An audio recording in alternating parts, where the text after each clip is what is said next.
In our agency of over 20 years, we currently, right now, have on our client roster dozens of clients that pay us over $10,000 a month or all the way to $5,000 a month, and they have been paying us for literally years. Each one of them, a lot of these guys have been with us for a minimum of 6 months, and a lot of them have gone past the year. Why am I telling you this? Is because what I'm about to show you is a masterclass that we recently did, showing people in our free group, in our communities, exactly how we land these whale clients and how we keep them longer. Structuring through our unique methodologies, our scaling strategies, our testing strategies, all of this kind of stuff, and we broke it all down step by step. If you can give me about 30 minutes to an hour of your time, then this video is going to cover it for you. I'm going to show you the whole entire training that we did step by step so that you too can see not only that it is possible to upgrade your skills in your online business and get clients that will pay you this much, but also what goes into it and how you can actually craft and improve your services and product to do it too. So without further ado, let's dive in. This is exactly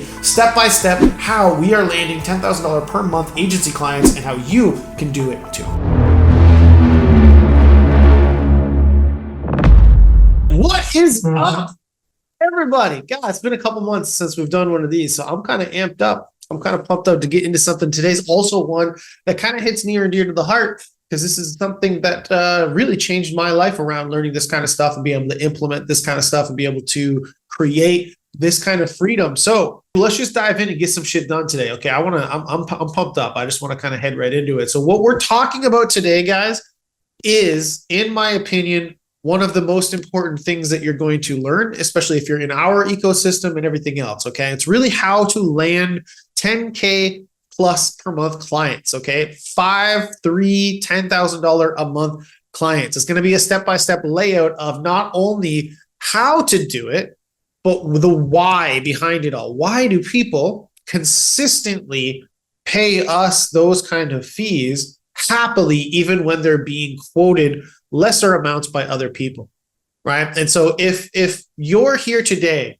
and you've never been able to land one of those clients yourself, and you would really like to, you think having the ability to do that would change your life, or B, you don't even have a confidence enough in your own skill set to even think about asking somebody to spend that much money. So again, today we're going to be talking about how to land those whale clients all the time. We're going to talk about the exact method that we're using to do it consistently. Okay. And part of this is really the key to being able to build a 7-figure business, to being able to build a $100,000 life. You know, when we're talking in the GSD all the time about all these different parts, the real core first part of it that we always talk about is offer. But how can you offer something to somebody if, like you just admitted, you're not confident enough in the skill set to even articulate that to a person to make money in the first place?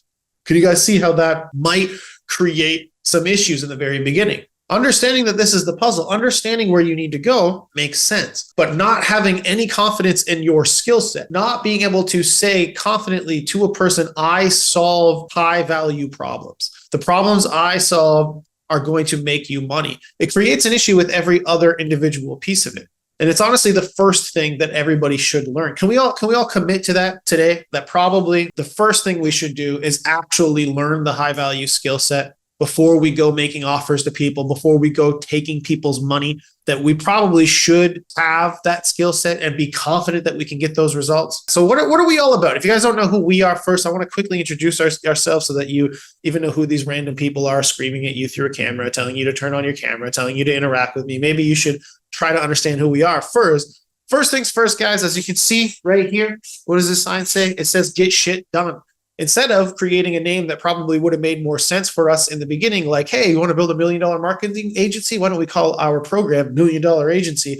We didn't want to go down that route, because what we're actually all about, if you've been in our system, if you've been around us all that much, it really is, we're all about taking imperfect action. We're all about not letting trying to be perfect stopping you from being great. We're about execution on the shit that we're doing. That's why I spend so much time at the beginning of these trainings making sure that you're going to interact, take notes, and participate, because otherwise, what the hell is the point? Getting shit done is not really just the name of our program, guys. It is a culture. It's a lifestyle, and it's all built around taking imperfect action. It's about putting in the work and being accountable towards yourselves and having other people around you keeping you accountable towards hitting your goals. It's about when you fall down. And guess what, guys? Everybody does fall down. It's not just the highlight reel bullshit you're going to see on social media. Everybody's taking bumps. Everybody's going up and down. But it's about having a community of people who give a shit around you, picking your ass up and carrying you to the finish line. So this is really, at the end of the day, what it's all about. Now, today specifically, breaking down what we're going to be going over, opening some loops, okay? We're going to be talking about the exact Facebook and YouTube ad skill sets that we're using to land these style of clients when we want them. And I'm going to show you a couple of recent examples. I'm going to break down how it is we landed them. What out of these strategies actually were used. Our unique testing strategy guaranteed to cut your lead cost by 30-40%. I'm going to show you our internal ad frameworks that are wowing high-level clients. And those are the different things that are allowing us to close these clients on demand every time. The scaling strategies you need in order to handle large ad spend clients. In other words, the ability to solve bigger problems in order to make more money. And everything else behind why the larger clients that you want are choosing us over the competition every time, even though we're charging them more money, and how you can leverage these same things towards the same kind of result. First things first, who is this guy? I don't know. Is he here? Rahul, are you here? Want to introduce yourself to everybody in case you don't know who he is? Let's take a walk through. Kind of an embarrassing photo. I need to update it with the fat pudgy face there, but that's still me. So just an FYI. But anyways, yeah. In case you guys don't know me, my name's Rahul. Started the biz back in 2004. That was the dinosaur age, I believe, in agency world. I used to work for a company called Realtor.com, the #1 website in the world for real estate. That's where I got my first career started. Just like everybody else, I'm assuming, sucked at sales, sucked at talking to people, didn't know how to comprehend shit. Trained for 3 months, crushed it, then started my agency after 2 years. What was unique and part of what we've done is taken like Realtor.com, ran their ads, their marketing for about 3 years. So my old employer that I turned my back on quit their company, walked out the door, started my company in their parking lot the day I quit. They ended up hiring us. So there's a lot of opportunity out there. These are like the unicorn deals that anybody can get with these skill sets Cody's about to teach. Since then, we've worked with lots of people like Geico, Advertise.com, CBS, Reach Local, GoDaddy, and thousands of local businesses and lots of the agencies you see running ads right now on Facebook and Instagram. We've interviewed some of the best name brands in the world, CEO of Sony, Stamps.com, and a lot of the entrepreneurs that also run ads and coach people all over. We've won a few of these little fancy awards here. And we've made millions for our agency, and we want to teach you guys how to be able to do the same with these skills. And a little bit about me, successful digital marketing agency guy since 2012. Really important to today's class is that I've handled millions of dollars in ad spend annually now. Successful marketing campaigns for some of the biggest names around that you saw on, some of those intro slides. There's a reason people like Dennis Yu, John Whiting, Kat Howell, Matt Ryder all left testimonials for us in the beginning. It's all because of how good we are at A, running ad campaigns for their programs and agencies, or B, training inside of their programs and being responsible for the success of a lot of their students when it comes to running their own ads. Those types of things and people are only attracted to us because of a lot of the stuff that I'm going to teach you today, because of the groundwork that you can lay by truly mastering a skill set.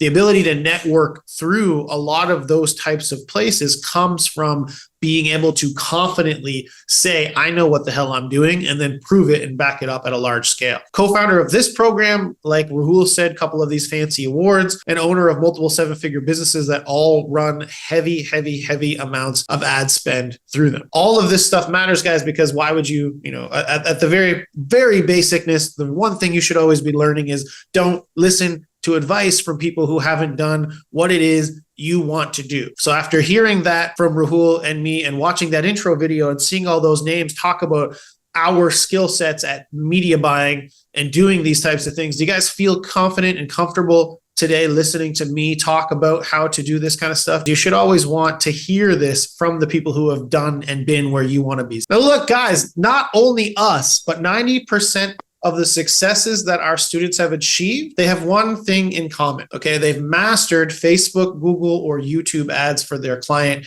campaigns, for themselves and for their client campaigns. You can scroll through any of our pages and see A, names that we've either trained in or helped or run their marketing campaigns for them, or B, about 100 plus different GSD students And pretty much every one of these success stories has mastered one or both of running these ads and these types of things for themselves, or more importantly, for their clients. I could take you through individual stories all day long. But all of these people that we've talking about running ads that make people money, where it becomes the most powerful weapon because now you become the most valuable person in the room because you control their income. When you control their income, you control a lot of things. You are untouchable in the firing process because when an agency typically will, has anybody ever signed a deal and lost it before you even started? Like, is that wild or crazy? Or have you ever got a deal in 30 days? They said, this isn't working out, right? It's because your shit sucks. Your process sucks. Your communication sucks. And that's okay. I was the same way.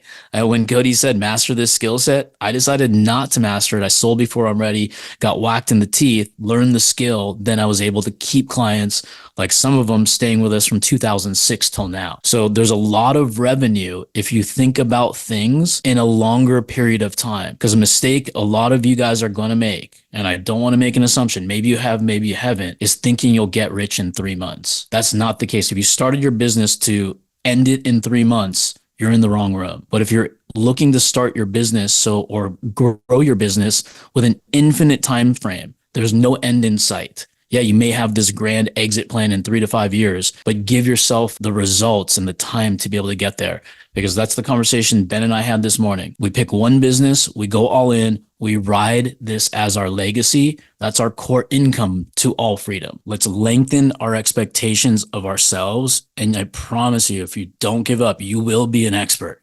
You have to practice this stuff. Osmosis does not work. It takes real work. Okay. And we're going to teach you that in a much faster fashion.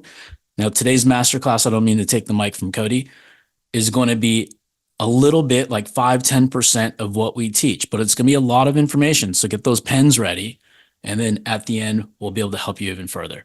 All right. I'm going to give the mic back to you, Cody. One last thing on this, guys, is literally just that, I can pinpoint to these things. These are, not to say this in no way, but these are family to us. I can sit here and say, Kim is a great example, right? Kim started out with us basically at zero, hopped around on what we were doing, okay, and actually just sat on every single ads call that we had, literally made sure to be on every single ads training and ad writing training and all that stuff that I was on, borrowed our confidence, learned what I'm teaching you guys today, and ended up at pretty much $20,000 a month in under 2 months by doing nothing but having me and what we're going to learn today, implementing it, and then leveraging the first deal she got to get better and better and better at it, make more money, show those people that she knew what she was doing, and sell more along the way, right? People like Cheyenne here who showed up to us and had tried every marketing agency under the sun.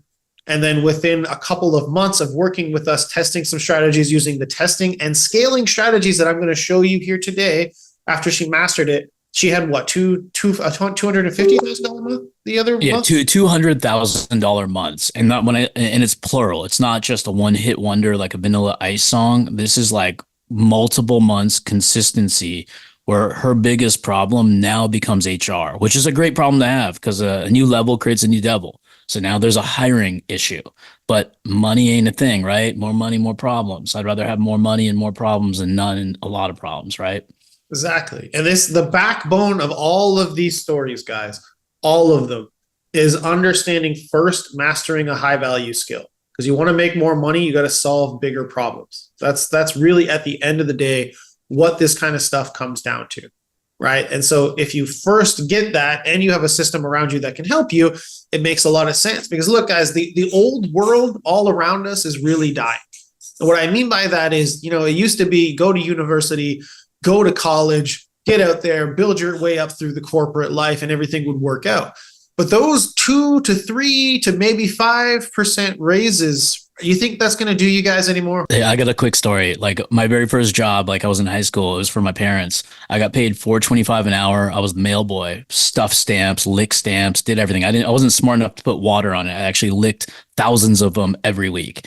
And my raise was $0.25. They're like, good job. After like, I don't know how long, maybe 6-12 months or something like that. I got from $4.25 to $4.50. And I was like, damn, that's fucking amazing. That's what it used to be. And that used to be okay though. I mean, let's remember Rahul's 1,000,000 years old. So back then, a quarter, that went a long way. That'd get you at least an extra, what, bag of groceries? Extra scoop at Rite Aid. Right? So like nowadays, guys, what you're saying and the new way forward is having your own business because it gives your effort direct control over your life. And honestly, guys, I've owned a bunch of different companies, some brick and mortar companies. I've owned a detailing shop. I flipped cars. I own SaaS. I do all this kind of stuff. And literally nothing is ever as good as this type of a business. The most important skill and valuable skill set in today's world, if you want to get free of all that crap we were just talking about, really is marketing and knowing how to actually profitably run ad campaigns. If you're looking to solve bigger problems for people with money, this is the right type of place to be because every company that you ever run into is going to need marketing. They need more customers. And the more the recession comes into place, the more customers are going to need. And if you can differentiate yourself, like we're going to talk about today, that's where it's going to come into place. This is the highest paying quote unquote job you can build yourself by actually creating a business around it and going out and finding those types of customers. This is the best freedom you can possibly have. And it's the highest margin business available. Guys, you can run this from your laptop anywhere you want with basically zero overhead, especially if you're learning any of the AI powered shit that we've been teaching you lately. You can run this. We've run a multi-7-figure business with 70+% margins for half a decade at this point. And that's with team and with everything else because there's just so few things that other businesses all have to deal with that these types of ones don't. And so when you're able to truly create this kind of freedom, when you're able to go do it, some people are going to say, it can't be done. Some people are going to sit around and say to you, because every time we do these presentations, somebody says this shit. I don't believe you. I don't think people will pay that much money. So today I brought what the kids nowadays call receipts. Okay. So we're going to talk a little bit about what did we do 2 weeks ago. We signed a lawyer client. I'm looking through this to make sure I didn't accidentally post any good information. Good. Okay. No, the whole point of this is you see the $10,000, almost $11,000 fee right here that we brought in. Okay. So the people that will tell you this can't be done, here's one right here. And here's a second receipt right here. Multiple $5,000 a month for the last, 7 months straight with no end in sight. So instead of having those one and done clients that you're talking about all the time that most people have, using these kinds of strategies enabled you to find these $11,000 plus clients, these $5,000 a month clients that will go forever, and being able to appropriately go after these. So these ones right here, I want to talk a little bit about how, right? I want to show receipts and I want to talk about how. Some of the strategies we're going to go over today were involved in this.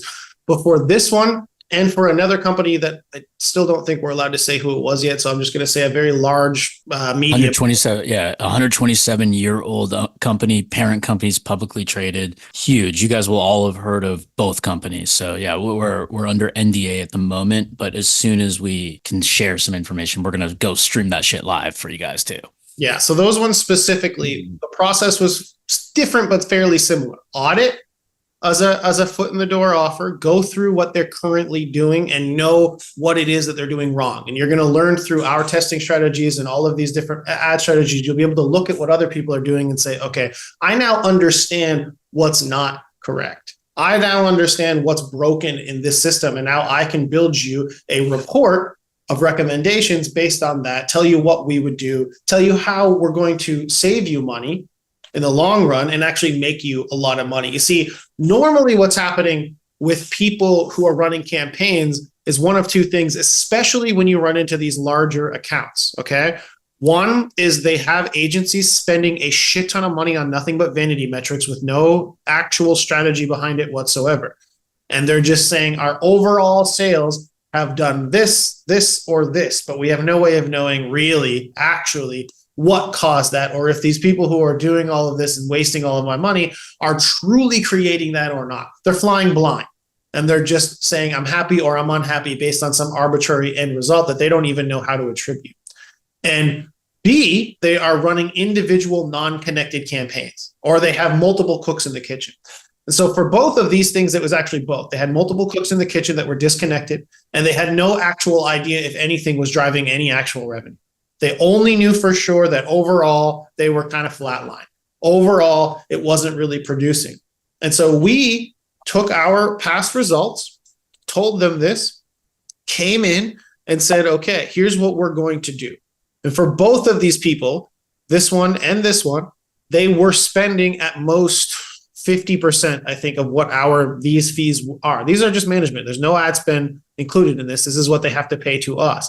And they, by the end of those reports, by the end of laying out these skills that I'm going to show you here and the audit process I just told you about, and the authority to know what the hell it is I'm talking about, they were happy to pay us those increased fees because I can prove out value on the back end.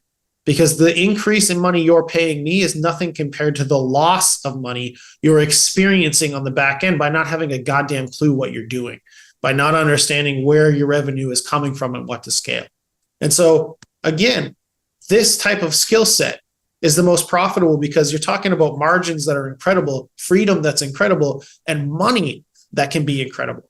These people are happy to do this kind of thing, and they're pushing this through. And it all comes along with this, guys. When I say this, I keep talking about these multi-7-figure businesses that I'm running. Guess where I've spent 6 months of last year? Right here. Dubai, Italy, more Italy, more Italy. I liked Italy. I stayed in Italy a while. But it was 6 months. 6 months out of last year, guys. I traveled 2 separate times. Once for 3 months in Italy. Once for a month and a half in Dubai. Once, 2, 3 times in places like Vegas, Los Angeles, San Diego, down in Texas. All of these places I was able to go while still making all that money because I can work from a laptop. I can do this stuff from a laptop, right? I can run my team by communicating online and being on Zoom. I can set my own hours based on the work that I'm doing. I can create the life that I want based on that. If you guys could have this and trust your skill set so much that you could print clients like this and travel the world like this, is that kind of the life you guys want? Is that why you're on a masterclass like this right now, is to eventually end up here? Is this the goal that you guys have for yourself, to be able to have this kind of freedom, to be able to make that kind of money and be able to push that through? This is what you want, then this is the shit you should be listening. I'll tell you right from the beginning, guys, this, when I started this back in whatever it was, 2012, this was what I wanted, travel. Like, to me, this is specifically the end goal that I wanted to have, is to be able to travel, to be able to have that freedom, to be able to push that line forward. So now, do we want to do the quick visualization exercise, or do you want to skip over that part? Up to you. Let me just do we'll do a little piece of paper exercise. So if you guys are cool with it, we want to establish a little bit of goals. We'll skip through the visualization part of it, but I want to get everybody established because this is super important. And yeah, thanks, Julian, for managing the shot clock. Everybody, hold up. Like, if you're complaining that 33 minutes have elapsed, you've missed the fucking point entirely. So I want to harp on this for just a second, because I see Julian saying, dude, 33 minutes have elapsed. 33 minutes have elapsed. Yeah, this is the training. Okay, we're going to get into more of it, but that's the fucking training. This isn't what you're here for, maybe you're in the wrong place, because what we're talking about right now is the what, the how, and the belief. Then we get into some of the moving pieces. But I also just told you about an auditing process, showing you an end result, showing you where you got to go, right? You got to believe it's possible, and you got to see some of the structure to it before we get into it. Otherwise, there's no point. So hopefully that makes sense. The whole point is the end outcome, because like we can always get like a easy job, like working at Chipotle or a maid service, because there's no skill set there. That's why all those jobs are currently all hiring right here, right now. Now, in terms of this is how you get those Italy trips and those vacations and the high paying thing. So yeah, everything's with love, like Cody said. So everybody, let's move on. I want you guys to grab a piece of paper out, or use a notepad on your iPhone or your iPads or whatever. We're just going to do some goal setting here. I like doing this kind of stuff on a piece of paper because I don't know about you, but when I write stuff down, I tend to memorize it. And when I write it down, I stick it on a wall and it becomes my poster of the year. This is the shit that I do not deviate from for the entire year. I manage my goals through one sheet of paper. I just have to take a glimpse at it, and then I get reframed into what I got to do to make the money I need to make to live my why. And I'll go over the why in just a bit. So on the top left, if you go horizontal, like a landscape, I guess, on the top left, write today's date, please. And then on the top right, I want you to write 1 year from today. So today's date on the left side, on the top left, on the top right, 1 year out date. Under the left side, under today's date, what are 3 skill sets that you must have right now? that you think to run your agency very effectively? What are 3 missing skill sets that you need to have right now? Whether it's running ads, learning SaaS, sales, whatever it is, prioritize top 3. Don't go past 3. If you have more than 3, narrow it down after this event. Okay. Right underneath there, this one might sting a little bit. What are 3 habits or excuses that you must leave behind right here, right now to accomplish this? Is it procrastination? Is it you don't know where to start? Not resourceful? Not trying? What are the 3 things? Party too much. I mean, anything goes. This is your list, people.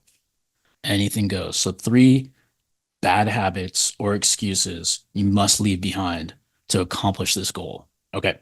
Now, right inside the middle of the page, if there's 3, this is going to be a 3-column thing. So right dead smack in the middle. How much money are you making now per month? Does not matter the quantity. This piece of paper is solely for your business plan for how we're going to get there. This is going to be our roadmap. Okay. How much money are you making per month right now? Where do we write that? Right in the middle column. So like right in the middle of the paper. So right at the top middle. So how much are you making now per month? How much money per month with this business or all income? You get to choose. It's totally up to you because this whole thing is all about total income anyways. But if you want to isolate it down to your digital marketing business, you can start there. Totally up to you. Now draw a small little arrow pointing down. Now, where do you want to be? And like when I mention the income, let me correct something. I want you to write the per month income and then right next to it, the annual income. And then with an arrow pointing down, where do you want to be in 12 months from today? That date on the top right. Where do you want to be per month? And then times it by 12 so you know your annual income. Okay, now right below that, point another little small arrow, and we're going to write this number big.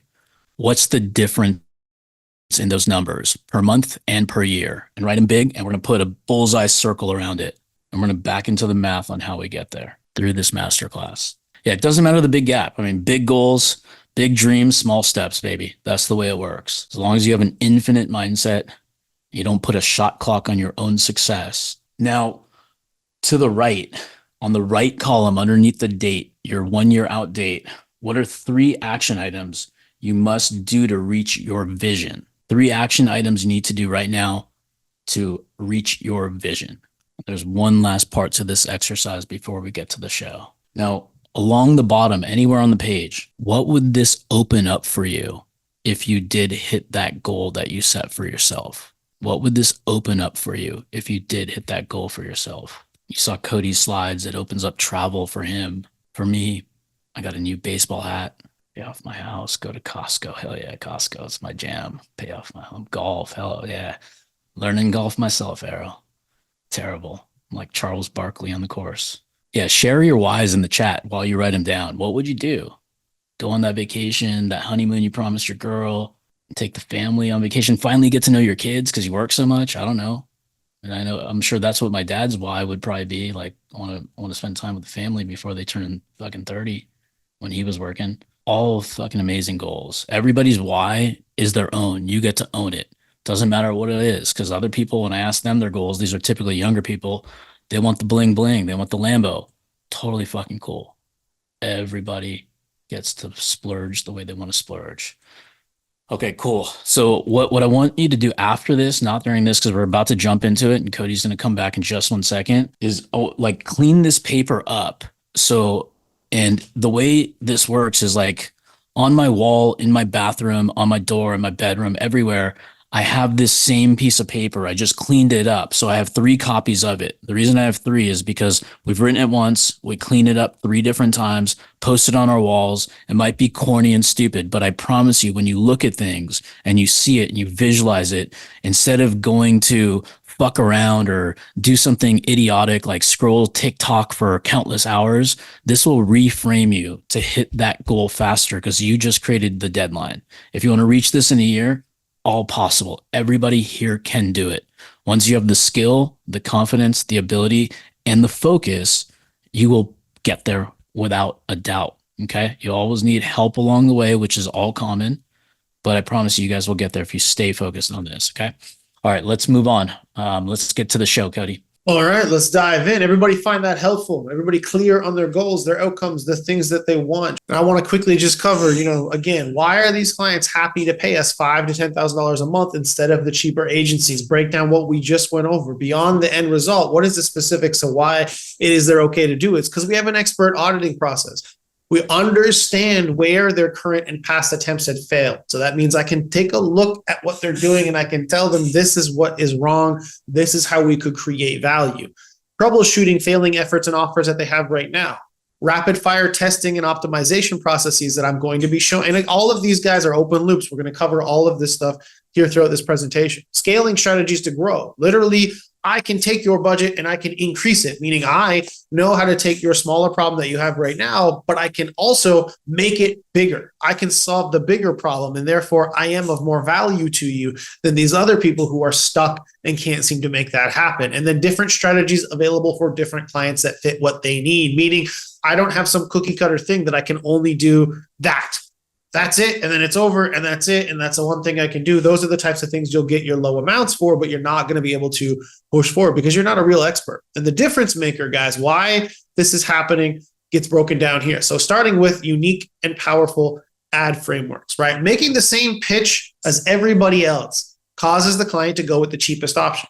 I mean, think about that yourself. If you had the exact same sounding thing in front of you. I am a Facebook ads agency and I can generate you leads and help you scale your business through the use of these campaigns. And every single person, right, exactly what Rahul just said, commodities cannot be differentiated. Every single person sounded exactly the same. You become exactly that, a commodity. In that situation, is there anybody here who would not simply take the cheapest option? Price is the only thing that's different. So then if the value is all the same, then the value goes up if I have to spend less money to achieve it, because every single thing is identical. If you give them something unique that only you can do, they'll pay a premium because they now believe that you are the only possible solution to achieve that value. You're the only person who can do the thing that they said they want to do. So 3 unique and powerful ad frameworks that we use specifically that we teach inside the GSD starts with the scary offer, something that if any of you guys have ever been on any of these things, this is the core component. It's a GSD exclusive formula that works every time, especially when used in the SOAP ads process we're going to go over in a second, and the rapid fire testing strategy that we're going to also cover briefly. This specifically states it's a big end result, it's customer language, it's specificity, it's risk reversal, and it's a reverse pain statement. If you use this formula time and time again, you can create a control ad, a simple ad using nothing but ChatGPT. We teach this all the time, and it will probably outperform, literally cut your lead cost down significantly, but not just the lead cost, guys, because the most important thing too is the end result. If you create an offer that actually uses the customer language, it will attract only the people who use that language. If you have a reverse pain statement in there and you're doing that appropriately, meaning addressing the actual pain points of your end customer, then you'll, again, only should be attracting those types of people. So not only are you creating emotion, which is why people will take action, but you're speaking directly to them and only them, meaning you should be attracting a better quality of person. Having a methodology behind how to create offers is something a lot of people don't do. A lot of more basic agencies will simply arrive and be like, we need an offer. They'll be like, Mr. Customer, if we're going to run ads, we need an offer. Okay, cool, but I don't want to do discounts because my shit's the best thing ever and I don't want to do discounts. Okay, then you're fucked because you don't know what to do. But if you have a methodology behind it, you say, cool, we can actually work through this with you. Here is our unique, specific methodology to creating an offer, Mr. Customer. Can we work through that and sit down right now? Because I guarantee you every time we use this, it cuts the lead cost by 20, 30%, and we'll be able to finally get you the right person. Have you had issues with lead cost, Mr. Client? Have you ever had issues with getting leads on the phone, the wrong types of people coming in? Cool. This core thing, this starting point for everything, our methodology allows you to get past that. Yeah. And one thing to mention, you guys may be thinking, how would I know? Like, this is what we teach and this is what you'll learn through this specific methodology to be able to literally have somebody flash like a flash show, right? Flash their ad account and then see what their ad cost is based on their target audience and how they're running their ads. And you'll be able to understand, oh, $38.42 per free webinar registration. That should be $10 for your industry. Like a blink of an eye, you'll be able to have that information ready to rock. It, like the money you save people on the money they're only spending on the ads will cover your fees significantly and then some. So you're not only going with cost savings, you're giving them more client acquisition, higher quality, and you're like doing what they want the most is to have quality leads so they can build their team and support their own families. Like this document that we just filled out, their whys are probably no different than any of yours. They're doing only this work for that freedom, not because they love it, right? They're doing it because they got to do what they got to do to make that money. And that's how important this process is, because we want to tie everything back to that big why. Why are we doing this? I mean, whoever wants to retire when they're 75, I praise you guys. But if you can retire in the next 5 to 7 years, this is what can get you there with intensity and learning the stuff that quickly. It's really freaking important. I just want to emphasize that a little bit. Sorry to interrupt your show, Cody. No. I mean, that's an important fact. And I mean, the other thing, what he just said about looking in the ad account and being able to see that, you would be amazed at how many larger accounts don't even use a proper offer structure at all. Yeah, and one of the things, like when we were doing this last account, we'll share it with you as soon as we're absolutely available. I promise you that, probably in the next few weeks. But like Cody like knew it so quickly that I had to text message him because he didn't check his Slack, and I had to say, slow down. Like, you're making it sound way too simple here. This is a big deal. Let's slow it down. Let's make it a little bit more complex. Let's tickle some pain a little bit and see what this would open up for them if they can have 75% of their budget back. So my job is to slow things down. Cody's just like, boom, I'm going to be a sprint to success. Good. So then you have the scary offer methodology, but you don't want to just have one, right? So the SOAP ads framework, which is a process that is a GSD staple that we've used and our clients have used over and over and over and over again. All the hundreds of success stories that you see are usually using this, and this that we'll be talking about in a minute as staples, and then everything else is additions. And what this means is you're able to build and scale multi-million-dollar campaigns. Scary offer application process is what this is called. It uses this to create a control ad, which generates a lead, which then gets reactivated immediately inside of GHL, usually using what we call a simplified AI appointment setter. I don't have nearly enough time today to go over that. And that talks to it through an asshole text, books an appointment, and then you make a sale. And you're able to leverage this through the rapid fire testing methodology to be able to actually build and scale through this unique process. This unique process, why is it unique? Because A, we're using our unique scary offer process. B, we're using our unique testing strategies. And C, we're leveraging scaling strategies that we know how to actually make work. That's how it becomes a unique framework that nobody else does. And it's also built to specifically scale. So the first thing that you're doing here is you're creating it frictionlessly. This is just a lead form leveraging this type of asset. As you grow and go through the rapid fire testing methodology with it, you implement heavier assets. Heavier meaning it costs more resources to build. That's where you get your videos, your funnels, all that kind of stuff. But leveraging this process here, this framework, allows you to create and move fast, create and actually produce execution at a speed that's necessary to learn and scale upon that. And we'll kind of dive a little bit deeper into that part of the framework in a second when we get into the rapid fire testing methodology. So Anil, yeah, I'll repeat what I just said because I just said that. But yes, phase one of the SOAP ads process is to leverage it as in a frictionless way. So that's using a lead form right here. So you're using your scary offer, you're creating a simple control-based ad with a lead form, you're sending an asshole text through GHL using the AI setters, and then it sends them a text, books them an appointment, and you make the sale. Leveraging this simplified method along with what I'm going to go over in a second, which is the testing process, you then scale it up and eventually change out the lead form for funnels, video assets, etc. as you go.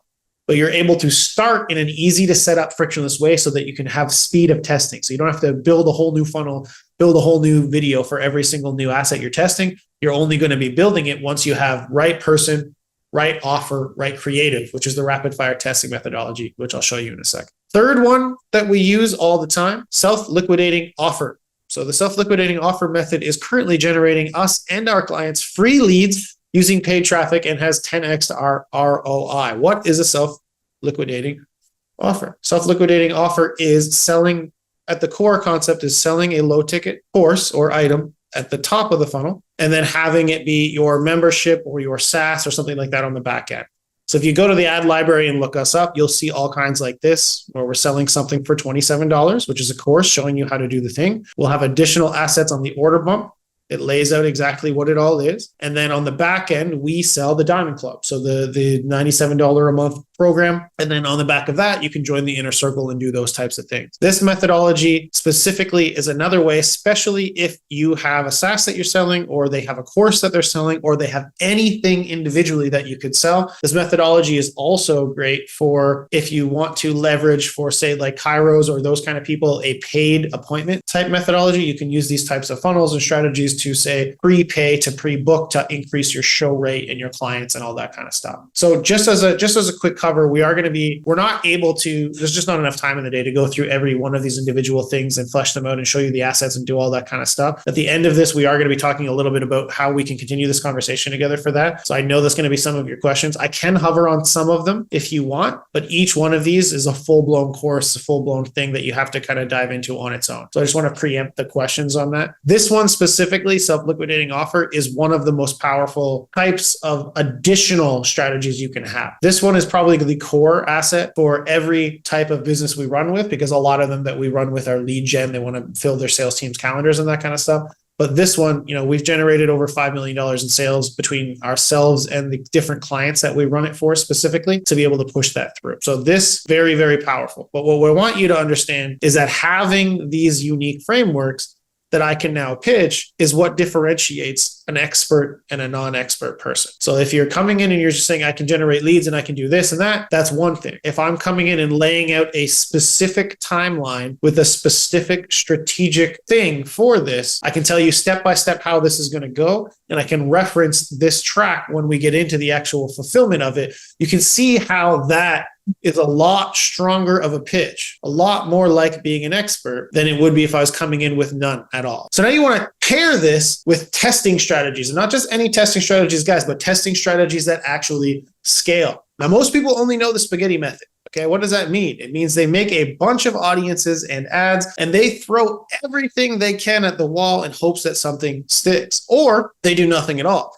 They have one ad and they learned that one ad from some mentor or some coach or some random YouTube video just like that. And if it failed, if that one thing that they copied from somebody else and have no idea onto why or how or what it is that's working fails, their clients are basically screwed. Experts, however, people who are going to get paid the amount of money you guys are saying here today that you want to get paid, know how to find and scale winners. That's why they get paid, because they know how to find those winning assets that are making money, and they know how to use those assets, leverage those assets to make even more money after that. Specifically for us, that's the rapid fire testing methodology. Okay, we talk about this all the time in a lot of our videos. But the rapid fire testing methodology basically comes down to this: isolate a variable and build on each of those winning variables. So if I go back to this and I talk about the SOAP ads method, right? The SOAP ads here, what are we always trying to do? Find the right person, find the right offer, and then incrementally increase that with better and better creative and all the rest of the assets from there. So the rapid fire testing methodology is what we're leveraging to really build upon this. So if we do the scary offer correctly, we can use the scary offer to create what's called a control ad. If you understand how testing and all that kind of stuff normally works, a controlled environment,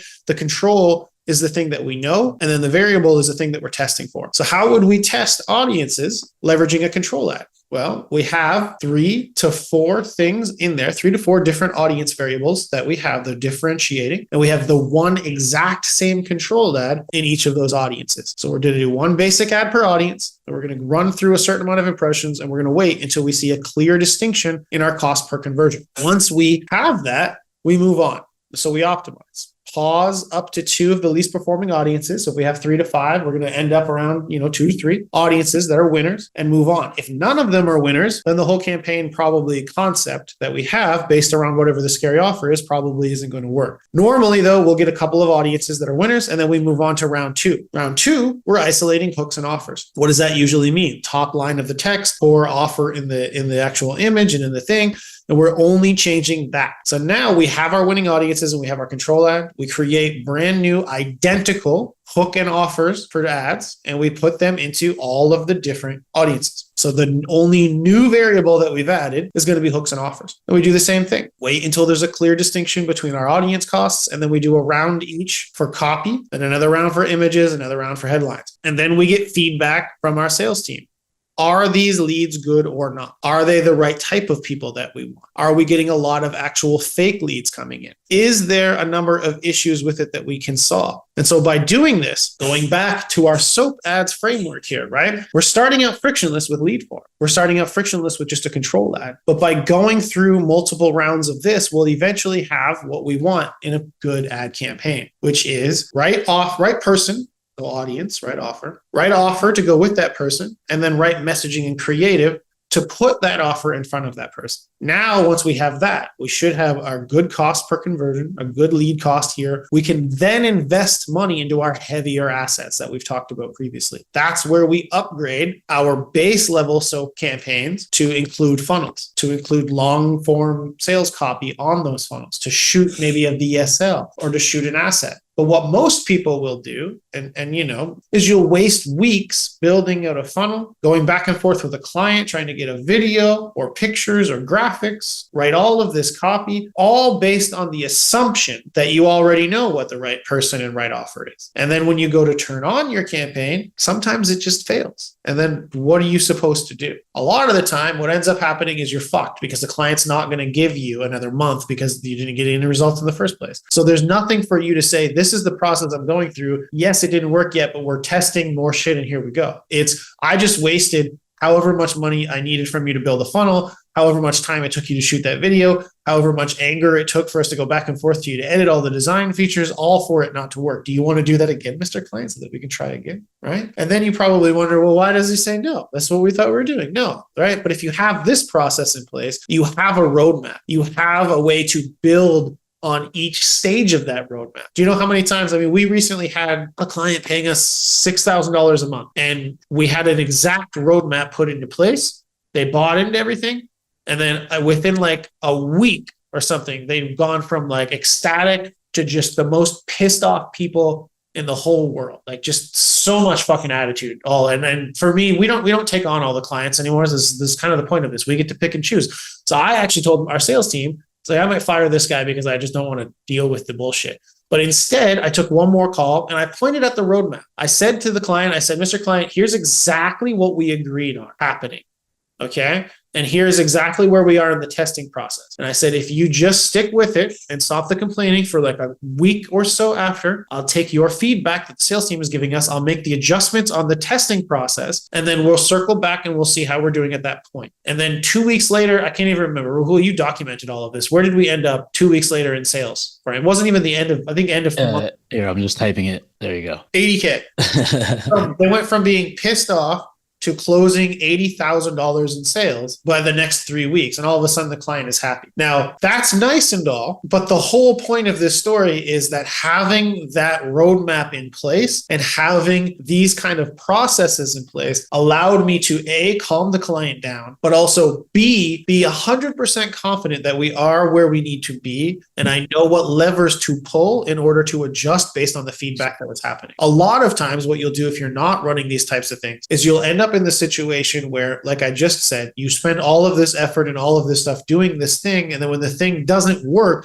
you don't know what to do. And that's why you can't A, hold on to your clients for a longer period of time. And B, you can't charge more money for it because you don't know what to do in those situations. And that's why implementing structures like this is really going to be able to change business. So then we need, this one's going to be really important. All right. So I honestly think these two are the most important, but I preface that with saying scaling strategies are going to really get paid the big bucks. Okay. Because if you're going to want to get paid this kind of money, you're going to need clients that are spending a lot on ads. It's just the way it is, right? The number one thing from any kind of client is that you need them to be able to be profitable. So if they're going to spend $10,000 a month on you or $5,000 a month on you, they can't be spending $500 a month in ads. That's just logic. That just makes sense. You need them to be spending enough money on ads at a big scale for you to be able to handle that and go from there. And if you want to get paid the big bucks, you need to solve bigger problems. Bigger problems comes from understanding how to manage those larger ad spends or to scale winning ad spends in order to make up for the difference in what you're charging, plus still allow them to be profitable, right?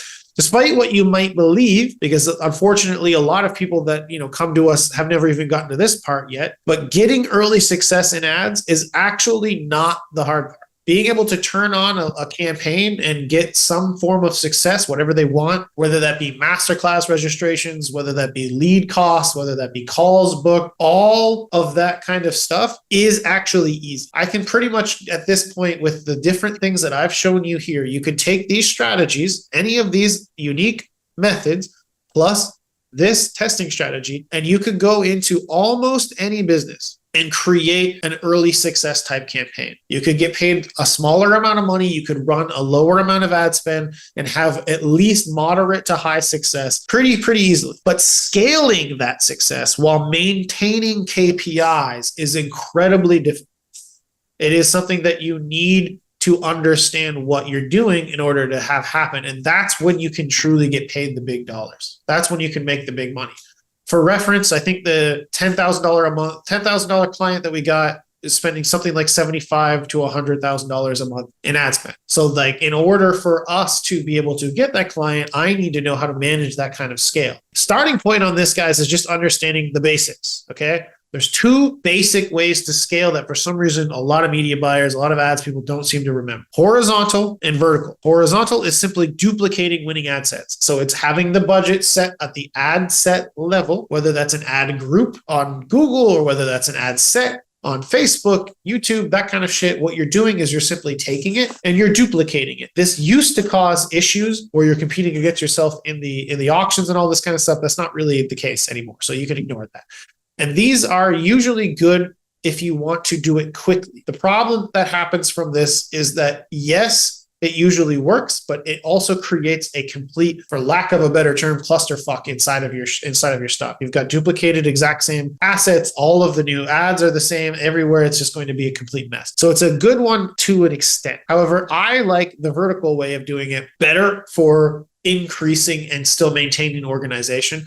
And it has worked a lot better lately. Horizontal scaling is something that happens a lot inside of e-commerce campaigns, for instance. And one of the main reasons for that is, without going into too much derailing myself from this, is that understanding the optimization path of Facebook ads, especially for purchase campaigns. And so what happens is, if you think of audiences as a bucket, what you're doing is you're taking all of Facebook and then you're telling it, I want this section of that bucket is my audience that I'm asking you to do. Facebook takes that and then you say, I want purchases. So you set up your event conversion, you tell it what it wants. And then it takes your whole audience you gave it and it then breaks it up into an even smaller chunk and says, okay, here are the people most likely to do purchases. Then at the beginning of when you launch your campaign, the very beginning, it goes to the very top, the people most likely to buy. Okay. And so at the core concept, this is why a lot of times you'll turn on a campaign, you'll get a couple of leads right away or a couple of purchases right away that are super cheap. And then you run it for a few more days and nothing else happens, because it's going after the most likely person to take those actions at the very beginning.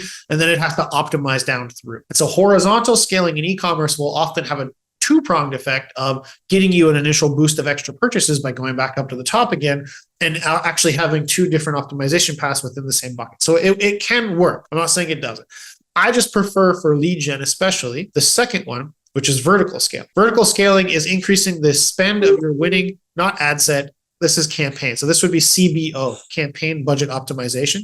This would be, I mean, it could be by ad set too, but I only use vertical scaling for CBO. So CBO is just increasing your budget of your whole campaign by up to a maximum of 20% every 2 to 3 days. Now, the problem with vertical scaling that horizontal scaling does not have is it can reset your optimization path. So the whole thing that I just talked about, it could just set it right up to the top because you're technically republishing the campaign, and it can mess with your learning parameters that you've gotten for your campaign so far.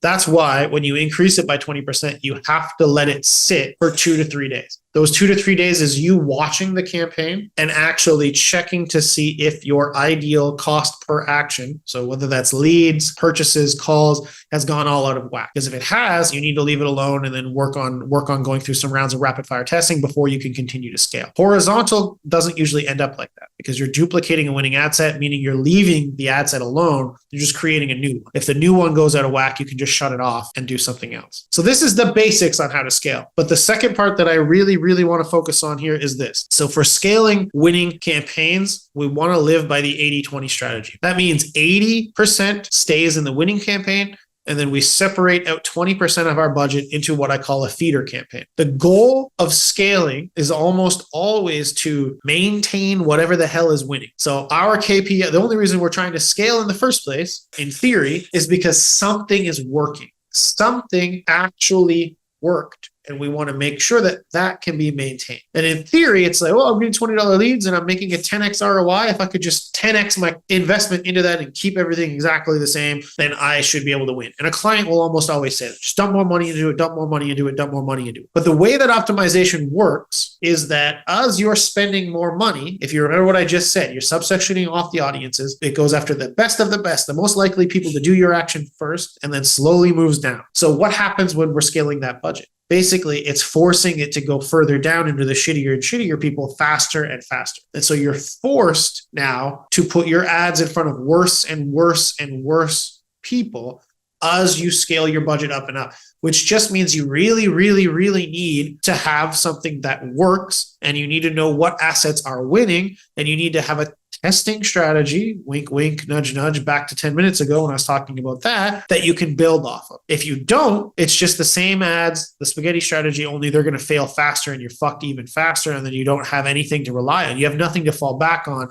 how to recreate the winning ways that you had in the first place. That's super important. A, why most people end up in real problems when they're scaling, and B, how all the different things, testing strategies, so bad concepts, say Gary offer stuff, building on these assets, strategies to scale, all add up to how you can fucking help yourself with this, how this allows you to get past these problems. So now, knowing that, we want to have the 20% be on a feeder campaign. So we want the 80% to be in the winner, and we don't want to have to mess with that too much. Okay. We want to be scaling it up. And we want to be keeping it with the assets that are winning, with all of that kind of stuff. Okay. So then we want to be doing a feeder campaign so that we don't affect the winning assets more than we absolutely have to. So that means breaking it out into almost a constant state of rapid fire testing. So we have a smaller campaign, 1/5 of the budget, 20%, that is just constantly testing new audiences, new offers, new creatives, all in individual rounds, using the same concept here as we were talking about before, but in a way that is able to find winners. And once we find winners, we can migrate them over to the winning campaign. But the losers that are in there aren't going to steal budget, or aren't going to steal a significant amount of that budget from what's already winning. Super fucking important and super powerful, especially when you start to get into these scaling types of campaigns. Okay, guys, so this kind of stuff, being able to leverage this, super important. The only other thing I'll talk about real quick on the scaling part of it is that as you scale your budgets, it is going to become more and more important to find bigger audiences and to have more assets. You can create a smaller campaign and keep it going for a long time with just a few winners. But as you scale, what starts to set in is ad fatigue very quickly. And you do not want to end up relying specifically on one asset, because if it burns out or if it starts to underperform, you're going to end up having a really bad time, because you don't want to have to reset your 80% campaign, your winner campaign, without those winning assets. So having this 80-20 structure in place at your budget when you're up there is going to be super important. and it allows you to maintain KPIs. And that is really the most important part. No matter what you do, your KPIs are going to go up as you scale. So even implementing all of this stuff perfectly, your cost per lead, cost per call, cost per whatever is going to go up as you scale. This allows you to try and maintain it as much as you can and have a good structure on how to optimize that process going forward. This is also meaning that knowing when to scale is oftentimes knowing, okay, my current KPIs have room to inflate. So I'm hitting really good ROI. I'm hitting really good cost per everything.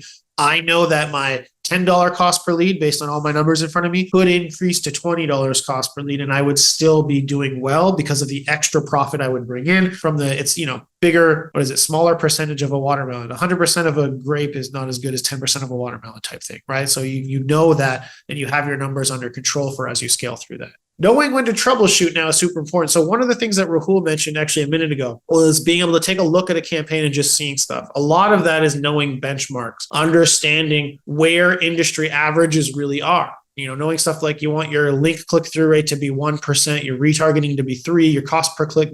I would erase the 1. It's usually around 4 now. Landing page conversion rates, no-show rates, lead to customer conversion rates. These kind of things, if you know them, then when you're doing an audit, the way that we've talked about before, you can take a look at their ad accounts and really quickly say, okay, some of this stuff is off. So when we looked at that one that we're landing this larger client for, I looked at their ads. I could see that there's no offer on the ads. It's just a generic thing. The graphic looks okay, but there's one line of text that's not offering anything. It's like, show up to this thing, do this thing. There's no reason for why, if I don't know who you are, I should give a shit. Their stats are down, and I know that that's because of that, right? I can read this like a book, and that's what I want you guys to start looking at. It's like, okay, what do these stats mean? What does low link click-through rate mean? What does low conversion rate mean? And what's the fix for that? How do I troubleshoot correctly? Because I know that this usually means low. If there's a good click-through rate and a good cost per click, but a low conversion rate, to me, that means the ad and offer actually are good. But then when they get to the landing page, they're confused or they're distracted. Something on the landing page isn't saying or offering the same shit as the ad is. They clicked on the ad because they wanted to do it. And then when they got to the landing page, they weren't sure they wanted to do it anymore. And when you could read that like a book and you can understand that conceptually, you can relay that to the clients, right? You can produce the kind of results that you want, and you can tell them how you can fix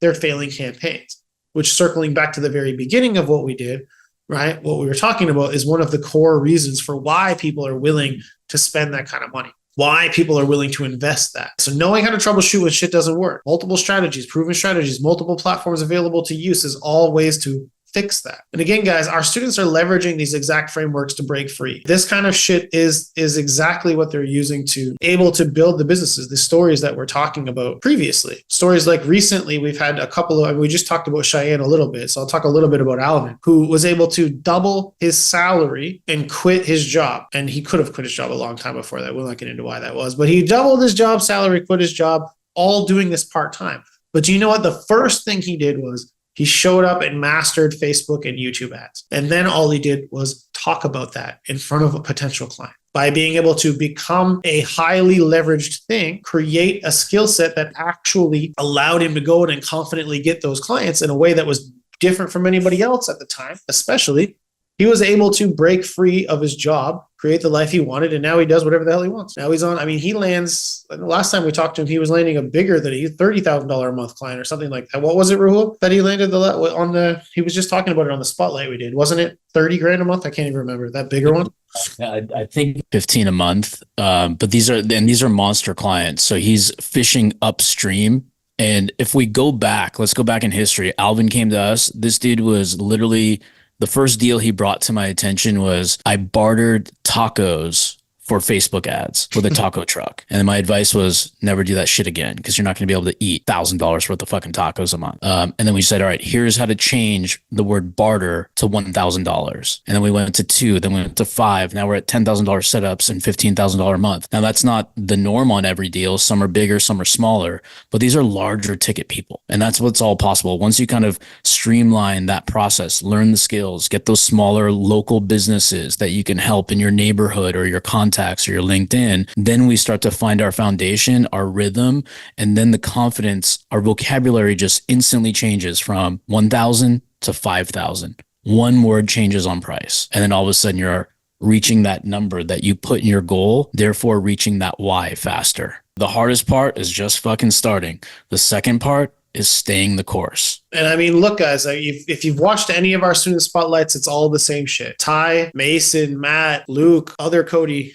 We've had a lot of Codys in our program now that I think it was like the fifth one, but all of these guys mastered ads to do this kind of stuff. They built and that kid on the bottom right, Luke, he was a junior at college at University of Michigan.